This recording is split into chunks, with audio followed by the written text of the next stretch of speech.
So the World or a World Health Organization's 2002 data shows that 90% of road traffic crashes and injuries can be prevented and would free up healthcare resources to treat non-communicable and other diseases. And now, adding the impact of COVID-19 on Jamaican hospitals. Sounds like a recipe for disaster. We've got Vice Chair of the National Road Safety Council, Dr. Lucian Jones, here to look at the implications in this week of Christmas, where I think, Doc, we're likely to see accidents trending up. Am I right?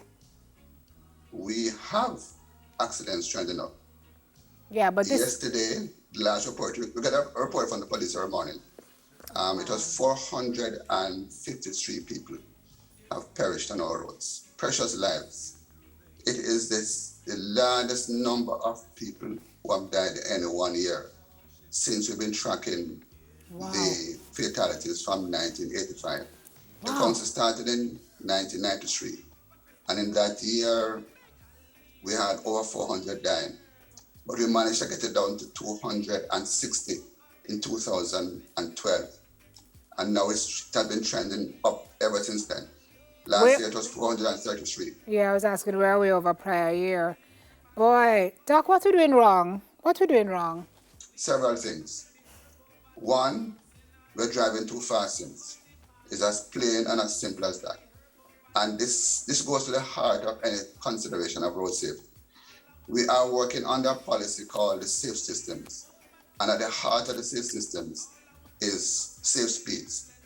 And there's data from the WHO that shows that a simple 5% reduction in your average speed can result in 30% drop in your fatalities. That's huge. That's 5%. So the people might drive too fast. It's as simple as that. The second thing is that we have to have safe roads. We have some bad roads in Jamaica, some potholes in Jamaica, some white roads. We have to have safe vehicles. We have to have safe road users. Too many people are driving under the influence of alcohol, driving and smoking marijuana, driving and using a cell phone, not wearing a helmet, not wearing a seat belt. All manner of things are taking place. And of course, in the midst of this, we need an efficient post-crash system. That's where the Ministry of Health comes in. So it's one package, and it has resulted in tremendous cost in the country. There's data showing we can lose as much as 5% of your GDP. Now, Minister Clark must be interested in this, because as a nation, we are struggling to grow 1% and 2%. And because of the cost of the health sector, that's what the cost of care study showed back in 2014, that between road traffic crashes and homicides, at that time, 2014, up to 2% of our GDP was lost because of the cost of the healthcare system. You want to break this down further for us, Doc? You want to break it down further for us? Because I'm looking, RTC's average cost of this type of injury. Average pedestrian injury was $166,000. Bicycle rider injury, $116,000. Most expensive of the road traffic crash costs was the average cost of a motorcycle rider injury, $263,000. Average cost for an injury in a car, $94,000. A lot of us we're not thinking about them things at all, not on our radar. And in addition to that, Simone, it would appear that motorcyclists continue to be a challenge, Doc. Yes. Well, it's more than a challenge. That's the number one problem we have. In 2012, when the figure went on to 260, about 41 motorcyclists died. So far for this year, it's over 150. And most of them are not wearing helmets. Most of them are unlicensed, uninsured, not trained, driving too fast, driving motorcycles that are not safe. So we have a huge problem, and this is the number one problem that the National Road Safety Council, and by extension, the country faces. So we are putting in programs to try and provide the motorcyclists with helmets. We are putting in programs to try and train them. These programs are going to be significantly increased in 2022. But we need to get the deterrent factor working, Janelle and Sims. We don't have an effective Road Traffic Act where we can increase the fines where we can use cameras to capture people who are breaking red lights and people who are speeding. We don't have an efficient ticketing system where if you exceed the speed limit, you get a ticket and you pay a fine. So people don't have a sense that if you drive, it's going to cost you. If you drive too fast, it's going to cost you. So these are some of the things that we need to fix very early in the next year. Yeah, sounds like we need some policy measures too, because this, especially where the motorcyclists are concerned, for you to be able to ride without a license or before you get a license is something that I don't really understand it. But let's contextualize in the context of this study. Road traffic crashes are ranked as the 11th leading cause of premature death in Jamaica.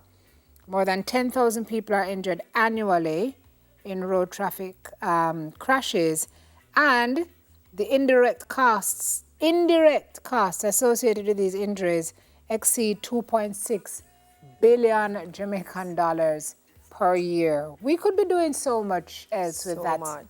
We could be doing so much. I mean, look at the cost of the country of hypertension and diabetes, and now the pandemic. If we had this kind of money, which the WHO is saying that if we put in the right policies, if we put road safety as a priority, just like how we have homicide as a priority in Jamaica, road safety needs to be a priority. You can save money that you can therefore shunt into fighting the pandemic. We don't have to have 453 people die in our country. 80% of those can be saved if we prioritize road safety according to the WHO, which is the buzzword nowadays. So everybody's looking for WHO for policy guidance in respect of the pandemic. The policy guidance has been around for a long time for road safety. We don't have to have so many people die in our country. So, Doc, when you speak to an efficient post-crash system, what does that look like? Well, when somebody is in a crash, and we don't talk about accidents, by the way, Janela. Yes. We talk about crashes because accidents are things that have to happen. So when somebody is in a crash, unless you get that person who is severely injured into hospital where there's care available for that crash within the golden hour, then that person stands less chance of surviving that injury. And therefore it is paramount, it is critical that we have the EMS, we have the emergency management system that can send an ambulance, send the police, send the fire trucks to extricate those who are in crashes. Sometimes they have to cut open and carry the person safely. Quite often you beat up on a crash scene and somebody is thrown into the back of a truck. And whatever injury they have sustained is made worse because that person is not, especially spinal injuries. So we need to have people transported quickly and safely to a hospital that can accept them and provide the critical care that we need. So the safe systems is a whole package of safe roads, safe speeds, safe vehicles, safe road users, and an efficient post-crash system. That is a policy directive which the Prime Minister has accepted and which all his ministers and all the agencies need to bind to and to make road safety a priority in this country. And therefore pass the legislation that we need, provide the ticketing system that we need, and all the agencies in government have to fall into this kind of priority mode. Doc, we get to reset the button come January 1, 2022. From the National Road Safety Council perspective, what are some of the things that you will be doing immediately come the start of the new year? Well, as soon as the Road Traffic Act is implemented, we will have the tools to use cameras to detect people who are speeding, which is the #1 problem in the country. We'll have the tools to increase the fines that people begin to feel it in their pocket. As soon as the ticketing system comes into being, then a most efficient system, then the demerit point system will begin to function. If you drive under the influence of alcohol, you can get your license suspended. If you repeat it, you can get your license removed completely. You can't drive. So these are important things that we need to get going. We need to, as a council, implement the training program we just spoke about, increase the number of helmets that the riders have. We need to ensure there are many private motor car drivers and passengers. This year, over 83 private motor car drivers died, up from 60 last year. So there's something there that's telling us that these drivers are going too fast. They're not obeying the road rules, the road codes. They're not wearing their seat belts. And they are speeding. I can't say it too often. This is the heart of what we do to try and get people to slow down. Cut your speed. And let others live. Yes, yes. Arrive alive, we used to say, folks. So cut the speed. Well, them and Marley put it well, reach home safe. Reach home. It's a big tune, you know, Doc. Reach Them home and say safe. can dance again, same as Janela. It's a big tune. It's a big tune. And Thank teach you. Janela to dance. Doc, thank you so much for everything you continue to do. I feel like sometimes you feel like you're talking and nobody's listening, but some of us are. Some of us are. We're trying to play our part.